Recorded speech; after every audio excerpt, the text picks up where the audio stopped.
pidana kepada terdakwa dengan pidana penjara selama 6 tahun dan 6 bulan dan denda sebesar 1 miliar rupiah dengan ketentuan apabila denda tersebut tidak dibayar akan diganti dengan pidana kurungan selama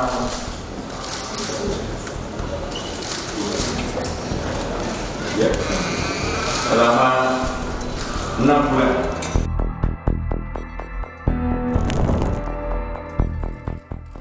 Harvey Moise dinyatakan terbukti bersalah melakukan tindak pidana korupsi secara bersama-sama dan pencucian uang yang merugikan keuangan negara lebih dari 300 triliun rupiah. Vonis Harvey Moise ini lebih rendah dari tuntutan jaksa yang meminta Harvey dituntut 12 tahun penjara. Tak hayal, vonis ringan ini direspon mantan Menko Polhukam, Mahfud MD, yang menilai vonis yang diterima Harvey Moise dalam kasus korupsi timah menusuk rasa keadilan masyarakat. Mahfud mempertanyakan tuntutan 12 tahun penjara dan hukuman uang pengganti yang nilainya lebih rendah hanya 210 miliar dari 300 triliun dianggap tidak adil. Itu sungguh menusuk rasa keadilan. Karena apa? 6,5 tahun itu kok kecil sekali bagi orang yang menggarung kekayaan negara. 300 triliun hanya diambil 210. Lalu ada yang mengatakan, Pak itu 300 itu kan potensi, bukan potensi. Itu sudah disampaikan bahwa itu kerugian keuangan negara, bukan kerugian perekonomian negara. Kalau kerugian perekonomian negara itu potensi.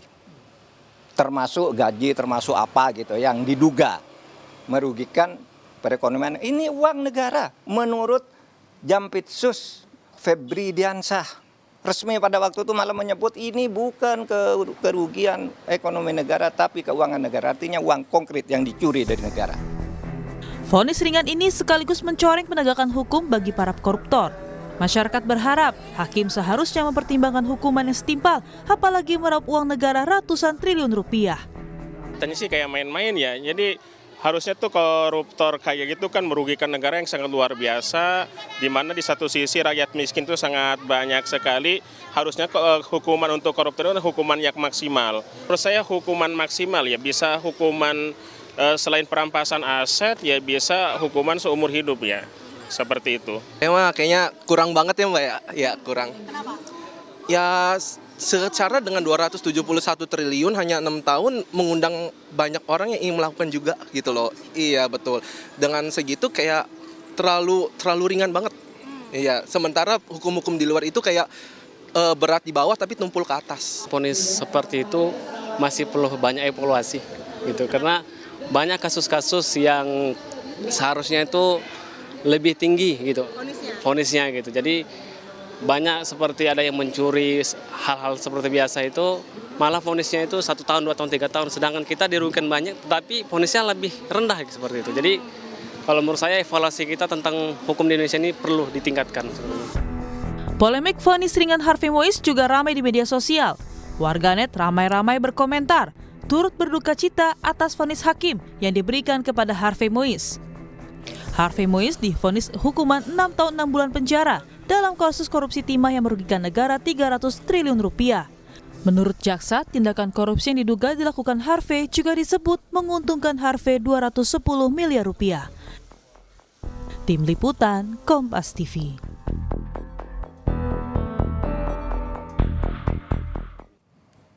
Harvey Moise divonis 6,5 tahun penjara di kasus korupsi timah. Vonis ini terbilang jauh dari tuntutan jaksa, yakni 12 tahun penjara. Putusan ini tentu menuai polemik.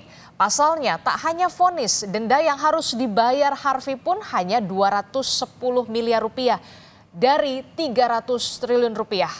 Lalu bagaimana dengan putusan hakim ini? Pantaskah vonis 6,5 tahun penjara diberikan pada terdakwa yang sudah merugikan negara 300 triliun rupiah? Kita bahas di pagi hari ini bersama dengan sejumlah narasumber yang sudah hadir melalui sambungan daring. Sudah ada pakar hukum pidana Universitas Jenderal Sudirman, Profesor Hipnu Nugroho. Selamat pagi, Prof. Hipnu. No. Selamat pagi Mbak Risti. Iya, kemudian juga ada mantan jaksa senior sekaligus Kapus Penkum Kejagung 2009 hingga 2010. Sudah ada Pak Jasman Panjaitan. Selamat pagi Pak Jasman. Selamat pagi Bu Adisti. Iya, saya ke Pak Jasman dulu. Pak Jasman, ini kan vonis Harvey Muiz ini banyak sekali disorot. Bahkan disorot juga dari Prof. Mahfud yang mengatakan ini menusuk rasa keadilan. Divonis 6,5 tahun penjara, tuntutannya 12 tahun, kemudian hanya 210 miliar begitu ya, harus mengganti. Padahal kemudian kerugian negara adalah 300 triliun rupiah. Adilkah ini? Ya, baik. Ya, bukan hanya putusannya yang saya soroti. Tuntutannya pun terlalu ringan menurut saya. Terlalu ringan 12 tahun penjara? Ya, seharusnya tuntutan itu lebih tinggi dari situ. 20 tahun gitu loh. Supaya itu tuh memenuhi rasa keadilan. Nah, yang lebih menusuk perasaan keadilan masyarakat adalah putusan itu 6 tahun 6 bulan. Ini sangat melukai rasa keadilan masyarakat.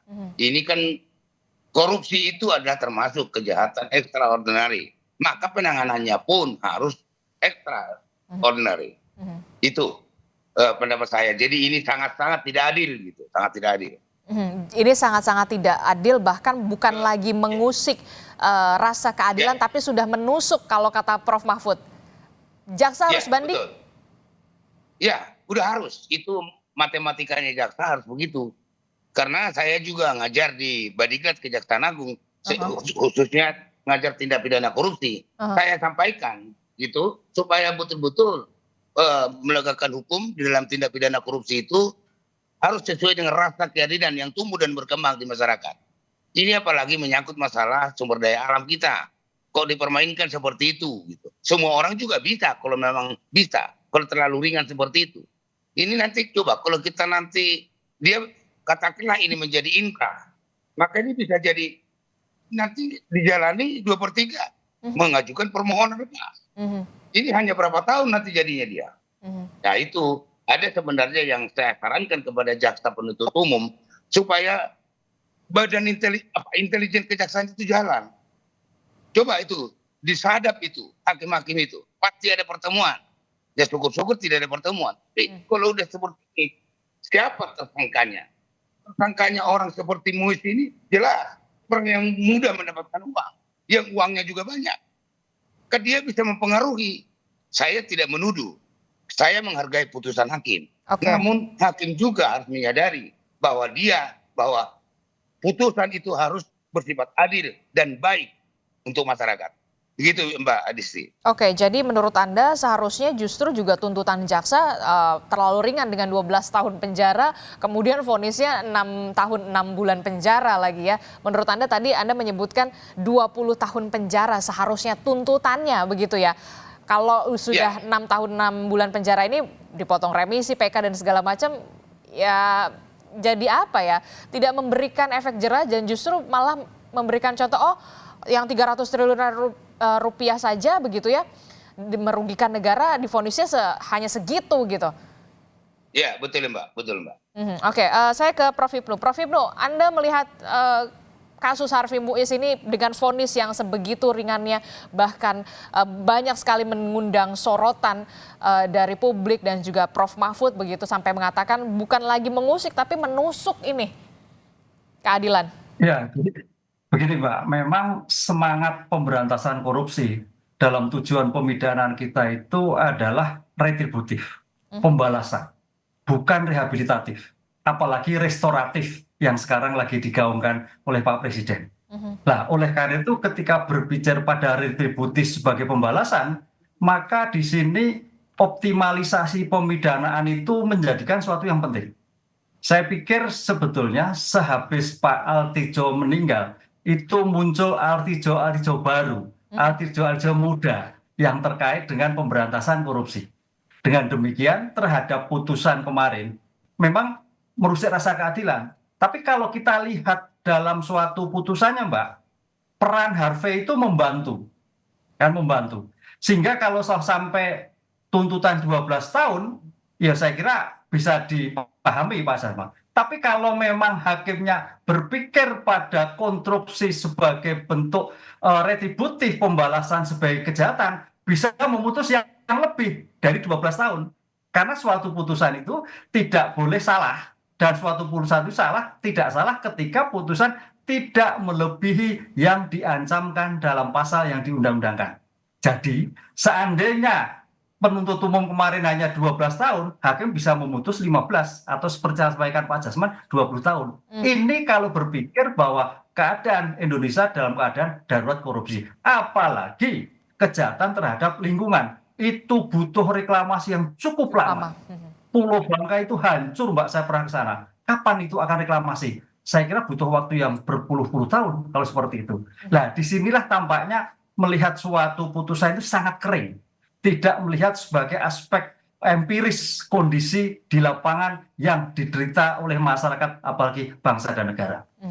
Anda melihat ini tidak sepadan, sungguh tidak sepadan dengan kerugian yang harus diterima oleh warga di sana, yang kemudian tambang di sana, timah di sana dengan harus recovery berjalan dengan lama dan juga panjang. Ini tidak sepadan sama sekali.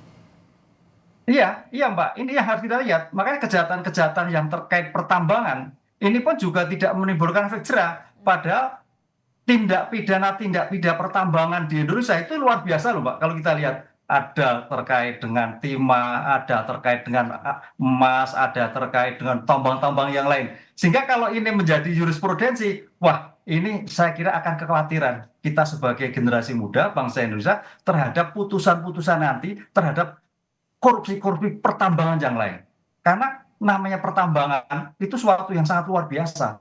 Bukan hanya korupsi terkait dengan BUMN, itu jelas korupsi. Tapi kalau tambang butuh waktu yang lama, butuh regenerasi, butuh reklamasi. Ini yang saya kira hakim tidak melihat sampai sejauh mana kerugian ditanggung. Hanya titik kering. Oh, ini ya perannya membantu. Oh, ini tidak seimbang, hanya sifatnya hanya membantu karena bidang tambangan dan sebagainya. Ini saya kira tidak komprehensif sekali. Sehingga dalam hal seperti memang dibutuhkan suatu putusan-putusan yang depth, sehingga betul-betul mengakar, betul-betul menjadikan suatu pedoman ke arah ke depan. Karena apa? Di Indonesia sekarang, sistem peradilan kita seheboh apapun di dalam pengungkapan, penyidikan, di dalam penuntutan, kuncinya ada pada pengadilan. Oke, tapi kalau kita lihat begitu Prof. Ibnu, ini merujuk pada Undang-Undang Tipikor, uang dendanya hanya 1 miliar, sementara uang penggantinya hanya 210 miliar. Ini tidak sepadan dengan kemudian kerugian negara akibat perbuatan Harvey Muiz CS ini 300 triliun rupiah. Apa yang harus direvisi soal Undang-Undang Tipikor ini? Semangatnya sebetulnya sudah, Mbak. Kalau kita lihat pasal 18 itu adalah kerugian yang sebesar-besarnya dimanfaatkan oleh pelaku koruptor. Undang-undangnya sudah cukup, Mbak. Teorinya sudah cukup, Mbak. Bahkan kata Prof. Barda, Prof. Romli itu sudah semuanya ada semua. Tinggal sekarang semangat penegak hukum dalam rangka untuk melakukan suatu tindakan yang bersifat retributif yang menimbulkan jerah kepada pelaku-pelaku. Ini yang dilakukan. Karena teorinya kan sekalipun undang-undang jelek, kalau toh penegak hukum baik, akan baik, Mbak. Begitu.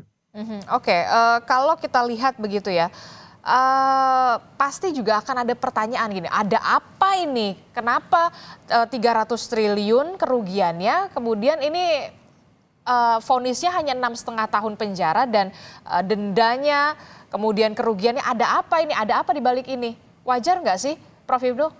Ada pertanyaan semacam itu? Kalau melihat seperti itu bukan wajar tidak wajar ya, ada sesuatu yang dipertanyakan. Kenapa hakim tidak melihat sebagai pertimbangan faktor yuridis dan faktor sosiologis? Faktor sosiologis tadi yang saya sampaikan, tidak melihat sejauh mana keadaan rakyat Bangka, Pulau Bangka, teman-teman yang di Bangka. Ini yang tidak dilihat.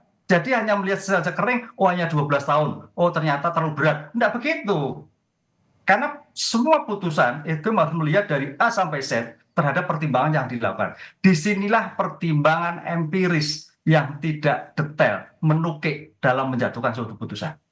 Oke, Pak Yasman, Anda setuju tidak ada pertimbangan empiris di sini, faktor yuridis dan juga faktor sosiologis tidak menjadi pertimbangan yang kemudian dilakukan oleh hakim dalam memvonis Harvey Muiz dan juga kawan-kawan. Dengan kerugian negara, sekali lagi saya katakan 300 triliun rupiah. Ya, saya sependapat dengan Prof. Ibnu bahwa di sini memang sekali lagi saya ulang lagi bahwa ini terlalu ringan, baik dari segi pidananya maupun dari si tuntutan uang pengganti.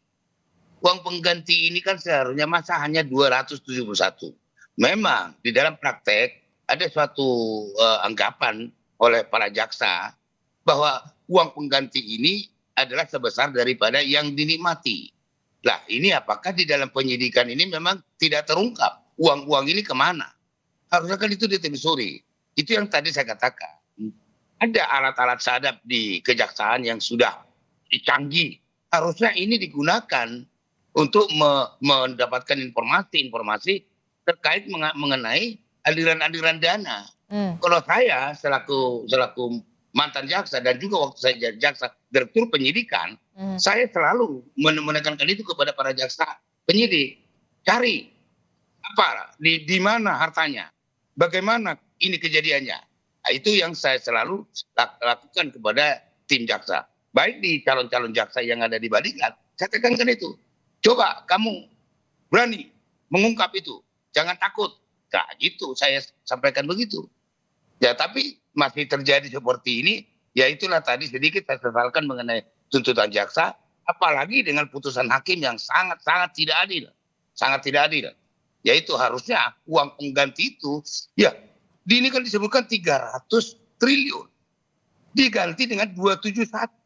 271 itu bahkan saya dapat informasi dari media bahwa itu adalah juga bagian daripada harta istrinya. Nah ini juga jangan terlalu dipercaya. Maka jaksa itu harus bekerja. Ada apa di balik fakta? Itu yang harus dikejar oleh jaksa penyidik maupun jaksa penuntut umum di dalam persidangan gitu. Demikian Mbak. Oke, pengalaman Anda begitu ya sebagai seorang jaksa Pak Jasman, apa yang kemudian menjadi pertimbangan seorang jaksa menuntut seorang koruptor begitu ya, yang kita tahu 300 triliun rupiah kerugiannya tapi justru hanya dituntut 12 tahun penjara. Apa yang kemudian jadi pertimbangan nih para jaksa menuntutnya hanya 12 tahun penjara? Jadi begini Mbak, ini kasus mengenai tambang ini kan baru 2 tahun terakhir ini. Mulai diusut oleh kejaksaan. Sebelumnya bahwa ini tidak masuk di dalam tindak pidana korupsi. Tapi setelah dipertimbangkan, ditinjau dari dikaji bahwa ini bisa berdasar dari dasar Undang-Undang Dasar 45 bahwa ini telah merugikan keuangan negara. Ini baru 2 tahun ini mulai terungkap. Jadi nggak bisa disebutkan apa pertimbangannya. Tapi yang jelas sebenarnya kalau jaksa tegas, jaksa komit bahwa untuk memberantas korupsi, tindak pidana korupsi, apalagi di bidang tambang ini, seharusnya itu diberi perhatian khusus gitu mulai dari sekarang. Jadi permintaan saya, harapan saya, ya jaksa ini wajib hukumnya dia harus banding mengenai putusan ini. Demikian Mbak. Kalau jaksanya tidak banding gimana Pak? Jaksanya tidak mau, nggak bisa, itu laporkan itu ke pengawasan gitu loh. Oke. Ya, tapi saya yakin Pak Jaksa Agung dan ini Pak Febri ini juga, ini mantan anak buah saya itu di Picus. Jadi saya yakin dia melakukan itu. Oke, jadi Anda bisa memastikan jaksa pasti akan banding. Kalau tidak banding pasti akan ada pemeriksaan terhadap jaksa. Ya, betul. Meskipun dia disebutkan pikir-pikir. Sikap pikir-pikir ini memang sengaja biasanya dilakukan oleh jaksa menunggu waktu untuk mempersiapkan proses administrasi dan akta memori banding. Oke, baik. Kalau kita lihat dipastikan jaksa akan mengajukan banding begitu ya. Kalau tidak ada banding justru ini dipertanyakan dan juga harus ada pemeriksaan terhadap jaksa. Nah, kalau hakim sendiri bagaimana Prof. Hipnu Anda melihatnya? Ya, disinilah makanya terhadap jaksa itu saya pernah baca Pak Jasman di surat edaran nomor tahun berapa ya. Ketika putusan dijatuhkan kurang dari separuh tuntutan, jaksa wajib banding. Jadi boleh katakan kalau terhadap ini pasti banding. Karena saya pernah baca ada aturan itu, penelitian di Kejaksaan Agung, tiap-tiap putusan yang kurang dari setengah dari tuntutannya adalah wajib banding. Kemudian gini Pak. Izin Prof. Ya. Saya sempurnakan untuk tindak pidana umum betul yang Prof. Tapi ini untuk tindak pidana korupsi kurang dari 2/3 Prof. Harusnya kurang dari 2/3 sudah harus banding, wajib ya? Banding, ya. 2 kurang 2/3 harus banding. Oke. Silakan Ya, Prof. gini Hipnu. Mbak. Ya, gini Mbak. Memang sekarang kalau kita melihat sebagai bentuk pemidanaan dalam kajiannya suatu pemberantasan korupsi, sebetulnya ujungnya itu ada di pengadilan. Hmm. Ujungnya di pengadilan. Tadi saya katakan, dalam sistem peradilan kita, dari penyidikan penuntutan, ujungnya di peradilan. Dalam hal seperti ini, kalau memang kemarin tuh hakimnya itu berpikir progresif, melihat aspek empiris, sosiologis di lapangan, hakim bisa memutus lebih yang ditentukan dalam tuntutan jaksa penuntut umum. Misalkan tuntutan 12, bisa 15, bisa 20 tahun. Dengan melihat suatu kondisi. Tapi pertanyaannya enggak kemarin. Justru pertimbangannya, oh ini kasihan, oh terlalu tinggi ya putus tuntutannya. Ini kebalikan sekali. Jadi semangat untuk kaitannya pemberantasan korupsi, semangat deteren, semangat sebagai bentuk asas retributif dalam putusan, kayaknya tidak ada. Jadi pengadilan ada iba terhadap terdakwa. Ini yang saya kira cukup disesalkan ya. Karena apa? Di era sekarang itu namanya kita kan darurat korupsi, Mbak. Utangnya banyak, kerugiannya luar biasa. Coba ini kalau kerugian itu bisa dimasukkan, kan bisa untuk kepentingan-kepentingan lain. Lah ini yang saya kira kontraproduktif sekali ketika di tingkat pra-adjudikasi berupaya semaksimal mungkin untuk mendapatkan kekayaan negara yang hilang, tapi dalam putusannya ternyata tidak sebanding dengan apa yang dilakukan oleh pra-adjudikasi sama diadjudikasi. Oke, ini yang tidak dalam suatu sistem peradilan pidana. Oke, yang juga kemudian menggelitik publik juga adalah pertimbangan hakim mengapa kemudian memvonis 6,5 tahun penjara kepada Harvey Muiz dan juga denda 210 miliar, uang pengganti 210 miliar dan juga denda 1 miliar, padahal kerugian negara 300 triliun rupiah adalah karena bersikap sopan dan juga punya tanggungan istri dan juga anak. Komentar Anda. Ya, itu suatu hal biasa, namanya sebagai bentuk peradilan. Yang meringankan itu nilai itu sebuah nilai yang umum. Pasti baik, pasti proaktif, tepat waktu dan sebagainya. Tidak ada sebagai suatu nilai lebih sebetulnya. Itu suatu pertimbangan-pertimbangan yang biasa, Mbak. Lah, pertimbangan yang lain itu yang tidak muncul. Sebetulnya kalau kita melihat muncul bagaimana pendekatan yuridisnya, bagaimana pendekatan sistem politik hukum negara dalam pemberantasan korupsi, pendekatan bagaimana kejahatan itu dilakukan, ini sangat menarik. Bukan hanya melihat bagaimana sopan, ada tanggungan, oh semuanya seperti itu. Saya kira bukan suatu pertimbangan yang menjadi nilai itu. Yang menjadi nilai itu bagaimana perbuatan dilakukan, bagaimana dampak perbuatan dilakukan. Itulah yang saya kira menjadikan suatu nilai dari putusan di pengadilan. Jadi perlu nggak nih hakim yang diperiksa oleh Komisi Yudisial? KJ Mbak, KJ saya kira mungkin monitor pasal ini. Apakah dalam lingkup KJ ataukah dalam lingkup Mahkamah Agung? Saya kira itu domain beliau-beliau yang bersangkutan itu. Tapi kalau menurut kacamata Anda, perlukah ada pemeriksaan soal ini? Kalau terhadap putusan, saya kira itu kewenangan hakim. Kita sebagai akademisi hanya melihat sebagai bentuk putusan yang kurang bernas dalam situasi pengungkapan suatu korupsi. Tapi dalam perilaku, lah itu saya kira kita tidak tahu apa yang terjadi di sana. Kalau Pak Jasman? Ya, seharusnya juga KY kan ada untuk meneliti itu. Apakah ada apa di balik fakta? Tadi kan saya sudah katakan itu. Seharusnya KY juga tergelitik gara-gara putusan ini. Ada apa sebenarnya di balik putusan ini? Yakin saya ada sesuatu. Itu yang harus diselidiki. Sesuatu itu harus terungkap. Apakah karena memang suap atau apa segala macam. Harus diungkap itu.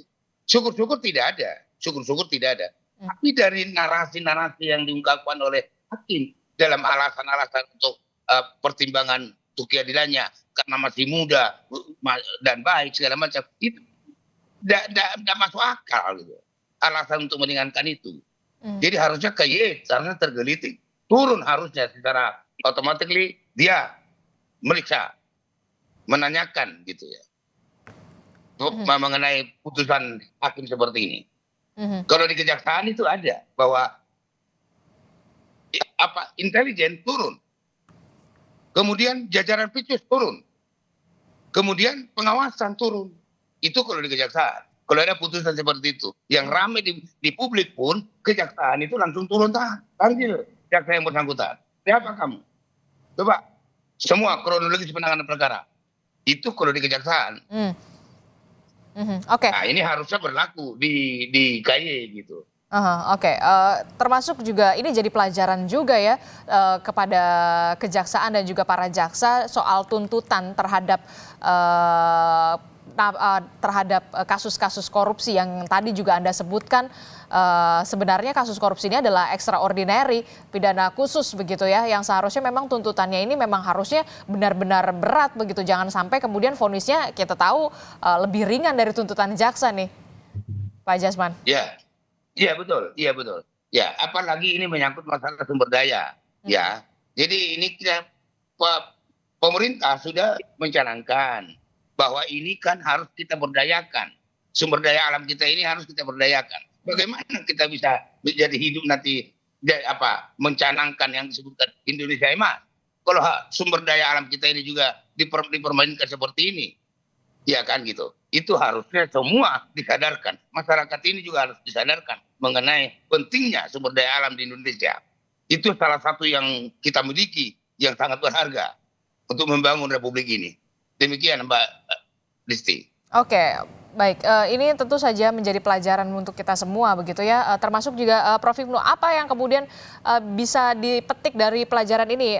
Vonis 6,5 tahun penjara, padahal kerugian negaranya 300 triliun, dendanya hanya 1 miliar, uang penggantinya 210 miliar. Prof. Hipnu.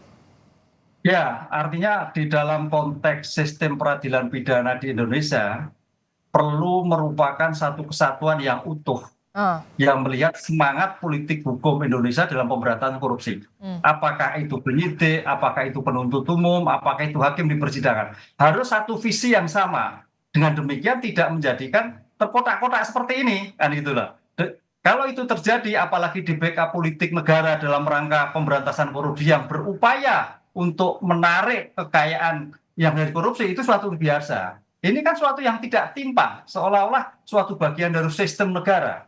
Dengan demikian, hal seperti ini kuncinya adalah lembaga pengadilan. Sejauh mana lembaga pengadilan merespon upaya-upaya yang dilakukan oleh penuntut umum yang kemudian dibuka di dalam persidangan yang melihat secara komprehensif, baik secara yuridis, baik secara empiris sosiologis, apalagi keadaan kaya alam, maupun dampak di kemudian hari yang terkait dengan alam, yang terkait dengan kerugian yang seoptimal mungkin untuk negara. Karena negara dalam keadaan defisit anggaran. Sehingga mau tidak mau kalau itu sampai diselamatkan semuanya, kasus Duta Palma, kasus Antam, itu sangat berupaya sekali untuk membangun neraca ekonomi kita lebih baik. Nah, ini tampaknya tidak.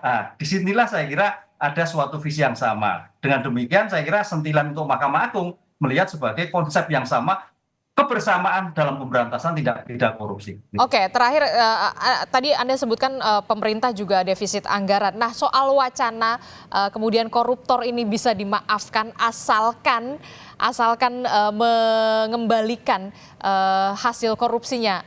Anda termasuk yang setuju atau tidak setuju soal wacana ini, Prof. Hipnu? Begini Mbak Disti, ya korupsi itu ada 3 jenis, ada 3 klaster. Ada kerugian negara, ada pemerasan, ada penggelapan, ada perbuatan curang, ada gratifikasi. Mungkin yang dimaksud Pak Prabowo yang terkait gratifikasi ataupun pemerasan dalam jabatan itu bisa. Tapi terhadap pasal 2 kerugian negara, saya kira nggak bisa. Kalau soal Harvey Muiz ini seharusnya tidak ya? Tidak bisa. Ini yang termasuk tidak bisa. Tapi terhadap kejahatan-kejahatan yang dilakukan oleh pejabat negara kaitannya jabatannya, kaitannya pemerasan yang kita lihat sekarang ini, kaitannya dengan penggelapan, itu bisa. Karena jabatan yang dilakukan oleh yang bersangkutan dan kerugiannya pada institusi yang bersangkutan. Tapi kalau alam ini kan kerugian masyarakat banyak, satu pulau bangga Mbak. Saya kira nggak mungkin, makanya perlu diklasterisasi dari 7 klaster itu kira-kira mana yang bisa dimaafkan, gitu Mbak. Terakhir Pak Jasman, soal adanya wacana pemerintah untuk memaafkan dalam tanda kutip asalkan koruptor ini bisa mengembalikan hasil uang korupsinya, Pak Jasman. Nah, ini memang mengandung problematik ya. Ini kalau ini benar dari Pak Presiden, ini memang perlu kajian yang lebih mendalam. Oke. Sebenarnya kalau itu berarti dengan demikian kita menganulir bahwa tindak pidana korupsi itu bukan lagi extraordinary crime. Kalau memang itu nanti bisa dikembali artinya memang salah satu tujuan daripada pemberantasan korupsi adalah untuk mengembalikan kerugian negara. Ini bukan berarti bahwa dengan dikembalikannya kerugian negara, yang bersangkutan itu enak-enak saja gitu. Ya, semua juga nanti akan bisa melakukan itu. Maka tujuan pemidanaan tidak tercapai. Dia mencuri sekarang, kembalikan yang dicuri, ya selesai sudah. Enak banget kita jadi warga negara ini kayak gitu. Semua nanti warga negara melakukan hal yang sama. Jadi tidak ada lagi keadilan gitu. Itu kenapa nggak mungkin kalau kita terapkan di tindak pidana korupsi itu bisa dikembalikan uangnya selesai pidananya gitu. Ya sama dengan apa? Kasih uang habis perkara gitu loh. Oke, karena memang tindakan korupsi itu memang apa ya, bisa dikatakan adalah extraordinary yang seharusnya memang benar-benar diperlukan treatment khusus juga, baik itu tuntutan dan juga vonisnya ya Pak Jasman dan juga Prof. Ibnu. Terima kasih Pak Jasman dan juga Prof. Ibnu telah bergabung bersama kami. Sehat-sehat selalu Bapak-Bapak. Assalamualaikum, selamat pagi.